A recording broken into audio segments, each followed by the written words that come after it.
Hello, everybody, and welcome back to the Broadway Jets YouTube channel. You'll know me from Twitter as NYJ Mike. I'm joined as always by the master of receipts, NYJ Matt. And Matt, the offseason of the NFL is just about on us. We got people throwing at the combine. 40 times are going up. Quarterbacks are throwing. Free agency is in a couple of weeks. The Jets obviously made some splashes this offseason. They have a new coach, a new GM. They moved on from the previous quarterback. So a lot of things to get to. And the NFL, especially the Jets offseason, never a dull one, Matt. Never a dull one, Mike. It is 8 days away from legal tampering. We just got through the hardest stretch of the football season where your team's eliminated. You have to wait till free agency. We had a fun coaching hire, GM hire, the Rodgers news, of course, but 8 days away from legally tampering. Darren Muji, first go at it.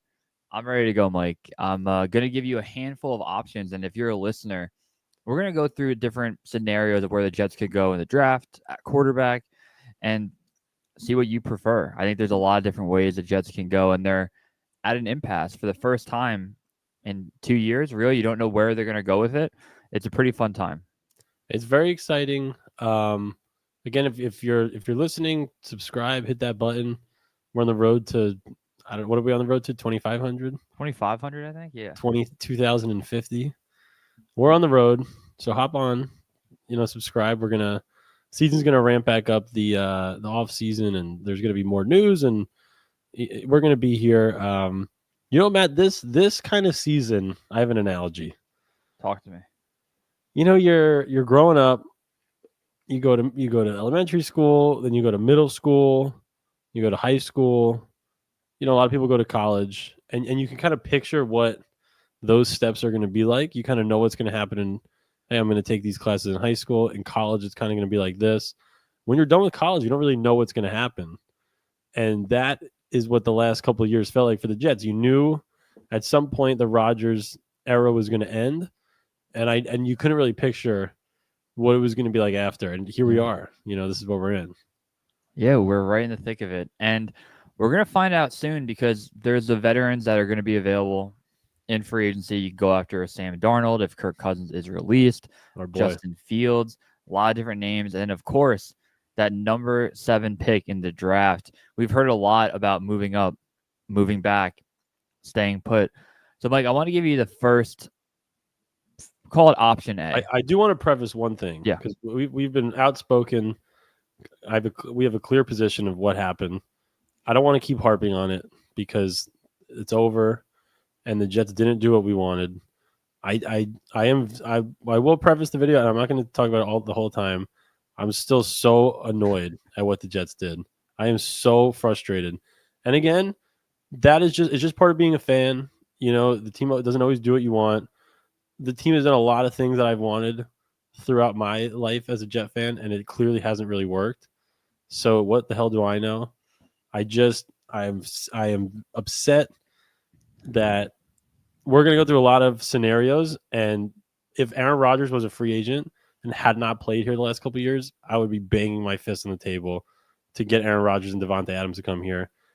It's going to create a lot of holes. You're getting rid of your quarterback. You're getting rid of a great receiver, but the Jets are going to recoup a lot of salary cap space, and there are some positives. There's reasons why they did it. So I just had to put it back out there because I don't want every single option to be like, okay, I'd rather have Aaron Rodgers than Tyrod Taylor, obviously. So I don't know why the Jets didn't do that, but they had their reasons, and that's the last I'll say of it. And we're going to move forwards. I like it, Mike. And there is context to it, and I'm happy you brought that up because every scenario that I'm about to lay out for you and for the fans that are listening, again, hit subscribe on the road to 2,500. Dude. Every one of those you need to look at as a fan. Where do you think the Jets are talent-wise going into 2025? Because I've heard a lot of their 5-win team as constructed with Aaron Rodgers and Devontae Adams. And then also they're a 5-win team who only beat one team over 500. What I would preface by saying, if you're an anti-Rodgers guy, which I get it, perfectly fine, and you said Tyrod Taylor could have been plugged into the same thing last year. the Jets, and we won't go through every game. We've talked about it a million times.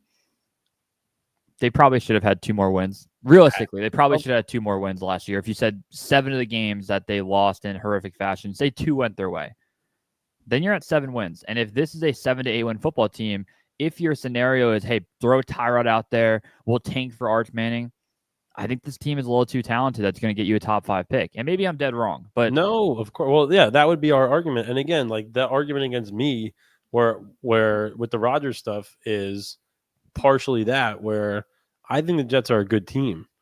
So I think one of these guys are going to plug in. They're just going to be good next year. But I thought they could be a Super Bowl contender with Rodgers. And if not, it's fine. It is what it is because then it's just an interchangeable bridge guy and whatever. But I'm picturing it as if we just cut Bucks Tom Brady with a really cool Jets roster of young guys that we love. And now we're going to try again with different guys. So I do think the Jets are going to be good.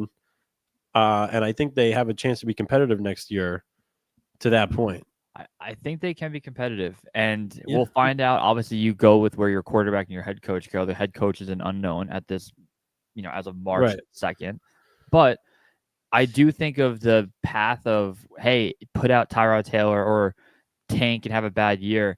They're not going to tank. Too talented. I think they're too talented to have 7 games not go their way, and they only end up with 4 wins next year. And when that happens, and when you win 7, 8 games, you're picking 12th or 13th in the draft. And if you don't go quarterback in 2025 draft, you're in a very similar position going into the following year. So, because this is not a rebuilding team. The Jets are clear; they're not a rebuilding team. I've seen that. I don't think it's like a common thing that people are saying. You have your offensive line in place, you have your main offensive skill position players in place, and then on defense you have a number of terrific players. You have like 15 to 16 of your 22 starting spots are held by real NFL players at this point, not a rebuilding team. We talked about it before the show. This 2017 season where the Jets got Josh McCown, supposed to be a tanking kind of season, get a quarterback the next draft. Didn't turn out that way. They got lucky, Mike. If Josh McCown doesn't break his hand, they aren't picking 6th in the draft. And they don't have the capital to trade up for 3 to get Darnold. Right. So it's it's an impasse we're at right now. But Mike, there is a very reasonable route that at number 7, the Jets stay put, and they take a guy like Mason Graham. Obviously, the interior defensive line was not where it needed to be. You put Mason Graham with Quinn and Williams, you see them pop off. Pretty cool. And they take Mason Graham and they sign Justin Fields to a 2-year contract to be the Jets quarterback. Give me a rating, F to A. How do you feel about a pass of Mason Graham at 7 and Justin Fields being your quarterback? And again, these ratings are not including the scenario that the Jets kept Rodgers because everything would be bumped down 1. I'm going to go with a nice B+. I think that's a very high upside quarterback. Maybe Justin Fields could be like a faster version of Jalen Hurts. The problem I have with Fields is it could hinder your whole offense, where if you can't get the passing game going consistently, it just doesn't work. Like an Anthony Richardson kind of thing with the Colts. You have a guy like Michael Pittman who has been playing with bridge kind of quarterbacks the last few years, and the Colts are competitive with Carson Wentz, with Gardner Minshew, and you're playing normal offense. And I'm using Michael Pittman as the example because he'll have 100 catches and 1,200 yards. Now you have Anthony Richardson. He's like 56 catches and 740 yards. So I understand why the Jets might go a more established pocket passer kind of route, but maybe Justin Fields, you find lightning in a bottle, and then you have some kind of high upside long-term guy. So I don't think that's a horrible option. Yeah, I'm trying to think. Fields crossed over with Garrett Wilson for 1 year. At least 1 year. In Ohio State. And the cool thing about Fields that the Jets have kind of been missing for a long time is the ability to have a dynamic quarterback that can do both. Yeah. Like you think of the NFL, the best quarterbacks today, Patrick Mahomes, not a speed guy by any means, but elusive in the pocket, can make plays on the run. Jalen Hurts, Josh Allen, Lamar Jackson, these guys can do things. And Justin Fields isn't in that stratosphere at all. But take us back to 2020. Mike and I were way more pro Fields than pro Zach Wilson. And I made the argument Justin Fields has played in 35 big-time games, in national championships, in college football playoffs against high-tier competition. Justin Fields is also a dude. Like in those games, he had broken ribs played through them, and he goes to the NFL. Chicago is really a mess, like a tough situation to be in. And then, he has a decent run as a weird, like backup kind of quarterback with Pittsburgh for a year. I think B plus is a very fair option for Justin Fields. The ceiling floor debate is very interesting because do you know what his real ceiling is? Like, is Justin Fields ever going to be a 4,400 passer, 30 touchdowns? Probably not. But you can make the playoffs with someone who isn't that in theory. So I'm going to give you two stats, Matt, that are very interesting to give you his ceiling and his floor based on what we've seen. Justin Fields was 9th in the MVP of the NFL in 2022. He rushed for 1,143 yards. He only threw for 2,200 yards. So that's very 9th in the MVP. Crazy stat. crazy. He also throws for 155 yards a game as a starting quarterback in the NFL, which is that's the problem. Where if and even last year, like he's taking care of the football. He only threw one interception last year, but he's not. You're just not throwing the ball consistently down the field, and it's a it's going to be. It's interesting to me to run that kind of offense where your wide receiver is going to be disillusioned. Maybe the good thing is maybe you don't have to spend capital on another wide receiver next year. There's pros and cons. It's interesting. I just balk at the idea of a guy coming in and throwing for like 2,800 yards when there are guys out there like Kirk Cousins who could throw for 4,500 yards. It just depends kind of how you want to run the offense. It's a good point. And I just looked at his 2020, the COVID year, the weird college year. 5 out of 8 games he threw for over 275, and 4 of them he threw for over 300. So he has that in him, but he has yet to develop that passing ability in the NFL. That dog. Yeah, I am definitely more of a fan of Justin Fields, I think, than really anybody in that 2020 draft outside of Trevor Lawrence. I was like, if you're taking a quarterback and you're moving off Darnold, just take Justin Fields. People were very upset about that because Zach Wilson had a cool nickname, but that's one path. Yeah. Now, what do you think of Justin Fields? But instead of taking a Mason Graham, you either go, and I'll give you both at once. You take call it a corner in Will Johnson, or you take, let's say, Ted McMillan, receiver from Arizona. Does that change your B plus scenario, or do you have Mason Graham above those other two guys? It seems like Graham, especially based on what the Jets didn't do well last year, was rugged run defense. I'm very happy to take a monstrous run stuffing defensive lineman, which the Jets have not done for a while. Remember, there was always the running jokes where the Jets took a million run stuffing defensive linemen in a row. Sheldon Richardson and Muhammad Wilkerson and Leonard Williams. And then there was always the one mock that would come out and it had the Jets taking another one of those guys and people would freak out. But now is the time to do it. And they took Quinnen, of course. I don't know if Tet makes sense if you're going to take Justin Fields because are you going to throw the ball 18 times a game and then you have 2 top 10 receivers in the last 3 years that you drafted? I would be more inclined to take a guy like Will Johnson. Depends what happens in free agency as well. Yep. We were talking before the show. You brought up Trayvon Diggs. There's a rumor that he might get cut, so he might be a good fit with Sauce. But I'm happy. I want a stud, Matt, at number 7. I don't want to take – it's just scary. You're going to take a you didn't mention quarterback here, but I rather the Jets take a position player than a quarterback if you're going to go the Fields route, especially the Fields route because Fields does have some upside.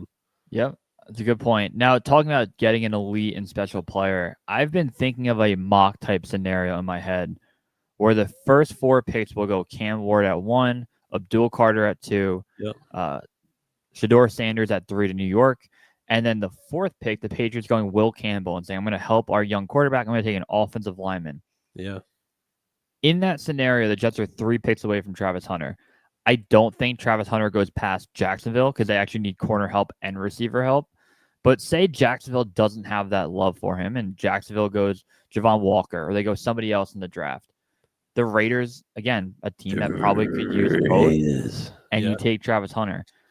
But in the weird world where they don't view Travis Hunter as a number 1 corner or like a number 2 receiver, and these teams go a different route, what do you feel? And again, this is in my opinion, like a 5% scenario because I don't see him going past Jacksonville and Oakland or Vegas, but I very well can see the top 4 teams not taking Travis Hunter. If he falls in the Jets' lap at 7, what do you think of that plan? I think they jump all over him. The Jets also need corner and receiver help.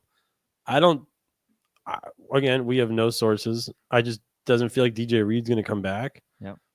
Um, you know, I think DJ is going to be 29 next year. So, and he's unless other guys get released, he's right now the number one free agent cornerback. So it's going to be a lofty market.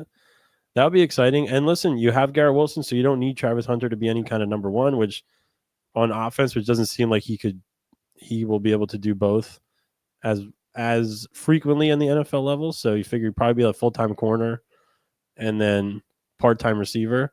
Very interesting. Sure, go for it. And that's exciting. And that could save you a roster spot too.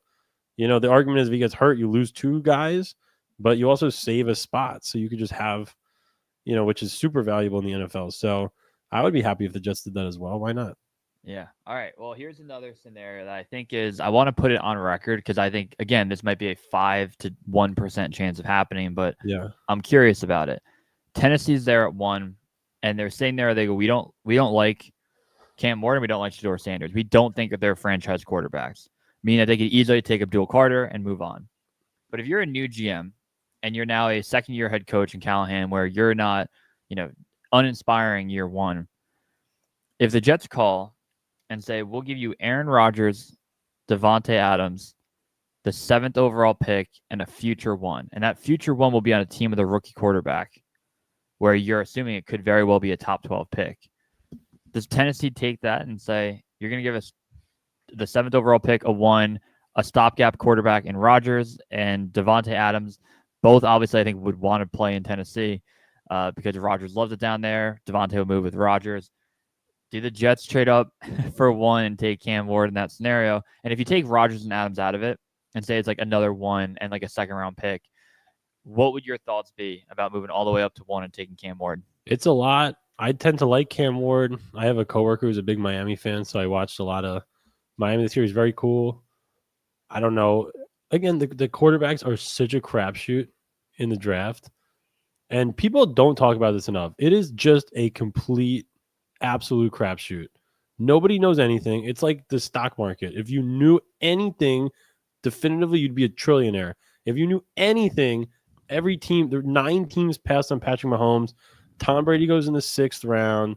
Guys who suck go number 1. So I struggle in a not highly ranked quarterback draft class to trade multiple first-round picks to get one of these guys who, like, is Cam Ward the number 1 guy on the board? No. What is he, like the number 30 guy on the board? And you're going to trade multiple future assets to get this guy. If he turns out to be great, it's a no-brainer. But as a non-biased person, I would much rather be the Titans in that trade than the Jets. Got it. Now, I think you brought up the crapshoot of the quarterback drafts, and it's a very good point because I think of moments like, Joe Burrow goes 1 in 2020. Before that season kicks off, Joe Burrow was probably a day 3 quarterback option. Like, he was getting actually like memed that prior year. Joe Burrow then has the greatest football season history, rightfully goes 1, hits, makes total sense. Then 2018 had called 5 like top tier quarterback talents that you didn't know where any of them were going to fall. Any of them. It was a pure coincidence where anybody fell. Baker goes 1. Did not have a perfect career in Cleveland by any means, played fine and enough to bring them to a playoff spot, and then resurrected his career in Tampa. So what do you call Baker Mayfield? Maybe a top 14 quarterback in the NFL? So yeah. Baker... better than that last year, but yes, I agree. Yes. Yeah, Baker's in that realm. Then Darnold goes 3, a very hot and cold candidate. Obviously had a great year last year, but he goes 3. Then the best player in that draft, Josh Allen, goes to Buffalo. Josh Rosen very well could have fallen to the Jets at 3, and people thought he had the great quote of like the 11 teams or 14 teams that passed on me are going to regret it. Josh Rosen, did he play in more than 3 games in his NFL career? I think he did. He played a few games the first year, but only got really 1 chance. So Josh Rosen, done. Yeah, our defensive coordinator, yeah. And then Lamar Jackson, of course, is, he falls to Baltimore and he becomes a 2-time MVP. So that's such a weird crapshoot to your point where Nobody knows anything, Matt. if you said though, Mike, before that draft, who are the 2 safest quarterback prospects? The safest you can pick is probably Darnold and Rosen. Yeah. And both of them are the worst of the 5. Yeah. So it's tough. It's really tough. And now look at and our logic about quarterbacks is being broken all the time. Do you remember when we had the Darnold arguments in 2020? Yeah, it was 2020. Yeah. When we want to keep other people, and then one of the main stats that people would bring up is nobody has had a start to a career like Sam Darnold, that poor, and then turn into a good player. And since then, I think like Alex Smith was like the best comp. And since then, there's been 3 guys who did it. It's been Darnold, Baker, and Geno Smith. So what the hell do we know? We don't know shit. So I just hope if the Jets really love Cam Ward, you have to really have wow, this is our guy. Sure, go do it. And it'll be very exciting. Then we'll have Cam Ward. We're going to have the number 1 pick. They're going to show him practicing in training camp. He's going to make a cool throw. We're going to be like, we're winning the next 10 Super Bowls. It's going to be fun. But until that actually happens, I prefer them to not trade away a lot of our future assets for that reason. Yeah, very, very fair. And then another one that I think about, like Jaden Daniels, the Jaden Daniels effect of having a rookie quarterback completely turn everything around does not happen often. It took years for Josh Allen to get going. It took 2 years for Burrow to really get going after he got hurt. These quarterbacks that get picked in the top 10 don't just magically turn it around. It does take time. Yeah. And having the right coach mattered for all of those guys. Yeah, Herbert had a good start. But Lamar Jackson wasn't even the starter. It was Joe Flacco. Tua's interesting. There's just so many different cases. Jalen Hurts was gimmicky, and towards the end of the year they played him. And Jalen Hurts was early second or late. I don't think he was a first round. I think he was a second round pick. Yeah. Yeah, it's just these rookie quarterbacks don't just come out of nowhere. Like I guess Brock Purdy is a good comp, but again, Brock Purdy out of nowhere. So crapshoot. Here's another one I'll give you. Shedeur Sanders is obviously a polarizing prospect. I got to watch almost every Colorado game this year. There's like perfect like noon kickoff. Watched him play for the past 2 years. Shedeur, the main call out is it name recognition or is it play on the field? He was sacked like 90 total times in his 2 years at Colorado. I'm sure some of them are on him. He also had a bad O-line. I'm going to give my proactive take on Shedeur Sanders. I think he's a cool prospect. I think he's a cool player. If you moved off of Rodgers because of the noise that he brings and you want Aaron Glenn to be the single voice of your organization, it's very tough then to draft the most not polarizing, but just what Shedeur brings with the Dion aspect. And Shedeur is wearing the hats at the combine of like, I think he had the Vikings, Browns, Giants, and then I think there was a green hat off to the side that I thought might have been a Jet hat, not sourced or confirmed. But what would you think if the Jets drafted Shedeur? I think, again, very similar to Cam Ward, where it's a cool upside. Maybe it works out, but it's a crapshoot. Yeah, I mean, there's also the media coverage of Shedeur is definitely different than most guys, just because in college with his dad and some of the stuff that he said, and talking shit to the other team and some controversial stuff. So I don't know, man. I tend to not want an asshole to be the quarterback. Like Cam Ward seems like a calmer.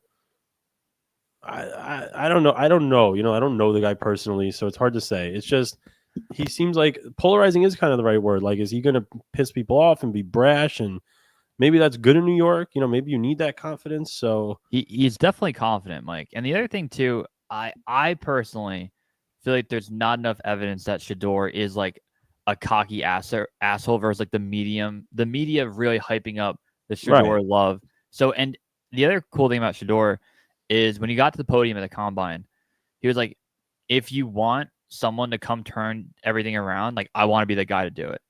And the reason why people maybe unfairly are attributing to him, he's going to pick where he goes or like not sign up to go to a team he doesn't want to go to. Like maybe that's just Dion being like overhyped and that's not the real case. Maybe Shedeur is wherever he lands, he'll go to. Look at the Ball brothers. The dad never caused any problems in the NBA. He didn't. I'm not even being sarcastic. He did not. Seemed like he was going to. He lost his foot. He has only one foot. I think Dion lost his fucking toe. Dion's toes are like really messed up. But I don't think Shedeur goes past Vegas. I don't think Shedeur We'll go 3. Obviously, if the Giants make a play for Rodgers, they maybe they can do double dip, but Yeah. I don't think it's realistic for the Jets at 7. But there is definitely a world where he falls. The third quarterback, and look at Jalen Milroe now kind of going to like the day 2 vibes. That Jalen Milroe isn't really being discussed at 7. Jackson Dart, who had a good combine, has been like rising up for the past month of could the Jets do it at 7. Jackson Dart, dual threat, had a great year in 2024. I think it's unfair to comp him to Zach Wilson because Jackson Dart played in 35 big-time games, and Zach Wilson played 9 in a COVID year. Right. I don't think they're comparable. I'd actually rather Jackson Dart than Zach Wilson, which is probably crazy for some people to say. But yeah, I think Shedeur and Cam Ward are both better than Jackson Dart. And well, Matt, it brings up the argument of if you love a quarterback prospect, when is it worth it to completely take them past where they're valued? So if Jackson Dart, again, is the 70th best player in the draft, but you think he could be quarterback 1, do you take him at 7? Do you wait to take him at the end of try to trade up into the end of the first round and then risk losing him? Yeah. When is it worth it to get your guy, but also not to completely draft the guy out of the position of where they're valued? It's a great point, because if you love him that much, you probably need to take him at 7, because if you're building everything around like we want this guy, you can risk any other of the 31 other teams trading up and getting him. And it's crazy you just don't get Mason Graham. Like you could maybe get both of them. Yeah, and you just don't get them. We covered the rookie quarterbacks. We covered Justin Fields. We talked about Ted McMillan. One more thing about Shedeur. You just got to be careful again. There was one comment he made in college that, remember, somebody asked him about the offensive line, and he had some comment that was, I'm doing my job, whatever. Yeah. If you make one comment like that in New York, remember Zach Wilson did it? It wasn't even, I don't think he was being a dick, or he wasn't trying to be a dick. It was at the first Jets-Patriots game, I believe. Yeah, it was 2022. Yeah. It was 2022, his second year Jet-Patriot game. They're like, do you take ownership for this loss? Like, no, it's a team loss. And he scored it's a bad game. 6 points. He was horrible. So, just got to be careful. Yeah. But we covered the rookie quarterbacks, is what you were saying. Yes. The only last 2, and I do have to run. We're going to an open house today, Mike, so I have to run a minute. Let's go. 2 other names I'll throw out. Kirk Cousins and Sam Darnold. Dude, a lot of big events for you, bro. I got the +1 to the wedding. I tried to bring I asked Sauce and Garrett Wilson if they're around. I'm going to send an invite to the Jets facility and just be like, you guys are invited to the wedding. And just maybe I'll get like a handwritten letter from ownership and like a nice gift. Maybe by Brick Johnson. But Kirk Cousins and who else did you say? Sam Darnold. Sam Darnold. Oh, I'll take Sam in a fucking second. The problem with Sam is going to cost you $40 million a year. Kirk Cousins, Matt, played 8 last year. He still threw for 3,800 yards. He would have thrown for 4,000 yards if they didn't bench him. Threw too many interceptions. Had some weird plays that just looked insane. Like he would just throw a pick right to the guy. Coming off the Achilles, another year removed. The year before, Matt, 8 games, he threw for 2,300 yards, which is like a 5,000 yard pace. 18 touchdowns, 5 picks, 70% completion. The year before that, he threw for 4,500 yards. The Vikings won 13 games. This is a real quarterback. He was 50-37 with Minnesota in 6 years. This is a real NFL quarterback. The Jets could be a good team. They have the guys in place. You have a good offensive line. That's a must with Kirk. You have playmakers. They can run the football. You have a defense. I think Kirk is my favorite option of all these guys. I don't know why he gets so much hatred or hilarity at him. His playoff numbers are actually good. I don't know why it would be a funny thing to get Kirk Cousins like that. I think he's a much better quarterback than Justin Fields. Yeah. The other thing, I can't pretend that I watched a lot of Kirk Cousins games, especially because half the games were in MetLife. And we come home and watch the highlights of it. And we're miserable. But there's a primetime game late in the year where I'm like, wait, Kirk Cousins' numbers aren't terrible. Why are you going to bench him? And you see him not moving, and you're like, oh wait, that's not all right. Good. But that's him not moving. He threw for 250 yards a game. Right. So it's all our records, Matt. A year after an Achilles injury, he'll be much better. So that's the the answer to, well, is he not mobile anymore? And does Aaron Glenn look at saying, and Matt Stafford is Jared Goff is better than Kirk Cousins. I would Right. rather Jared Goff, Of but course. He's not 10 numbers times better. wise, Yeah. numbers wise, you're looking at it, you're like, all right, like you can make the argument Jared Goff, albeit younger, like resurrected something in Detroit. Does Aaron Glenn think he can tap into that for 2 to 3 years with Kirk Cousins? I don't Yes. know. It's a real possibility. I don't know why Kirk Cousins can't come here and throw over 4,000 yards. Look at these journeyman quarterbacks that we've had that we really liked. Ryan Fitzpatrick had a terrific year. Josh McCown. Like, you can have a guy come in. If Kirk Cousins at the end of the year we look up and he has 30 touchdowns and threw for 4,300 yards, we're gonna be like, wow, that was awesome. We had a fun time. That was real normal football. We probably won 10 or 11 games if that happens. So Yeah. let's go. Well, I think I will call one thing out. I'm very excited about, Mike. I've been on the hunt for the Jets Daily News newspaper article the day after they won the Super Bowl. I think it's January 13th, 1969. I've been Yeah. looking for this newspaper, and I finally found one. And I paid $100 for it. So I Nice. found it. It's like a little bit ripped. I'm going to put it in the man cave on the wall, like the original 55 years ago newspaper. I'm very excited about it. So there's gonna be some like the what's it called? Some like activists are gonna come and like throw paint on it for the environment. Yeah, but I think I'm gonna run to this open house. Even while I'm getting ready, throw the combine on. Lineman today. Let's go. I'll take fucking what's his face, the Campbell guy at 7. Yeah, Make you a have wall. Campbell, you have Kelvin Banks from Texas, you have Membu. There's one other, I forget his name. It's the right tackle. I probably should know this for Texas, who they were like maybe stay a year and just be a top 15 pick. He's like, no, I'm going to come out. So he's like a late 1, early 2 guy, which would be very cool. Trade up, baby. Man, we have a wall, dude. Build it. Make Mexico pay for it.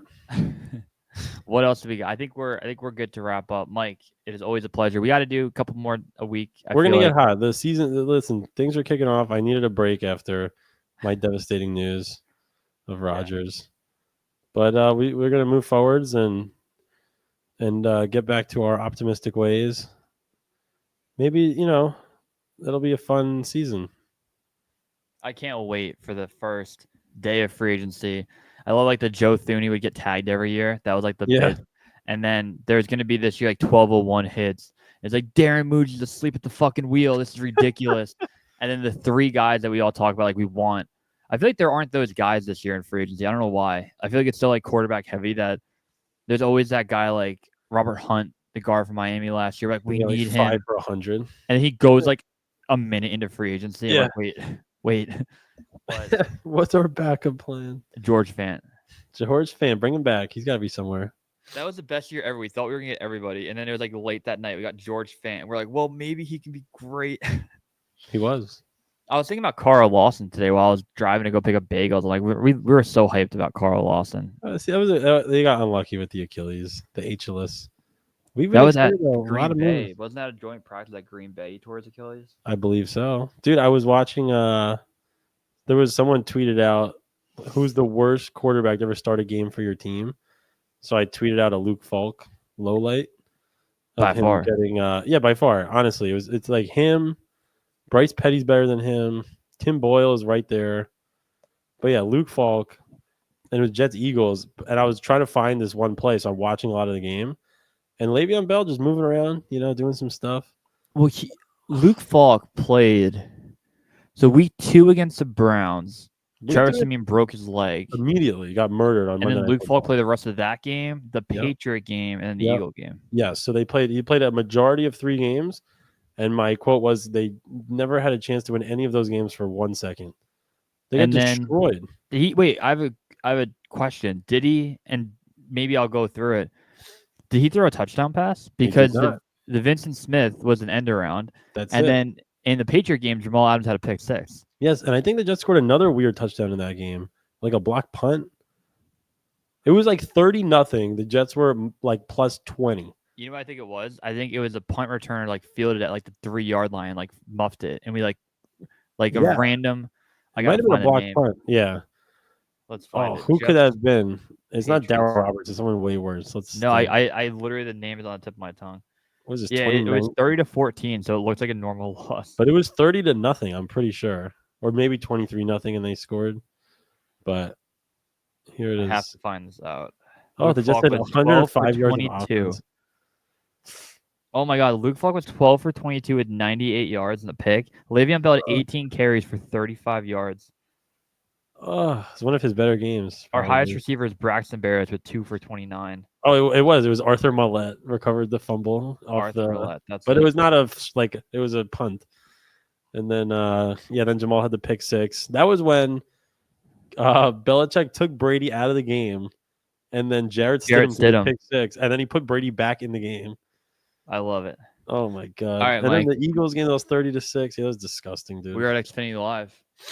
Yes, and I heard Eagles fans like, you guys fucking suck. We're like, all right, dude. Like, what do you want me to say? No, there's a guy that was like in my ear, just like mean mugging, like yelling. And I looked at him like, you're kind of being a dick. Like, I know we're bad and you have every right to be happy, but like, do you have to yell in my ear? And he was like, that's on me. He was like very like the most cordial disagreement ever. He's like, that's on me. One of the only ones. These guys suck. All right. I will talk to you later, buddy. All right, my friend. Have a good one.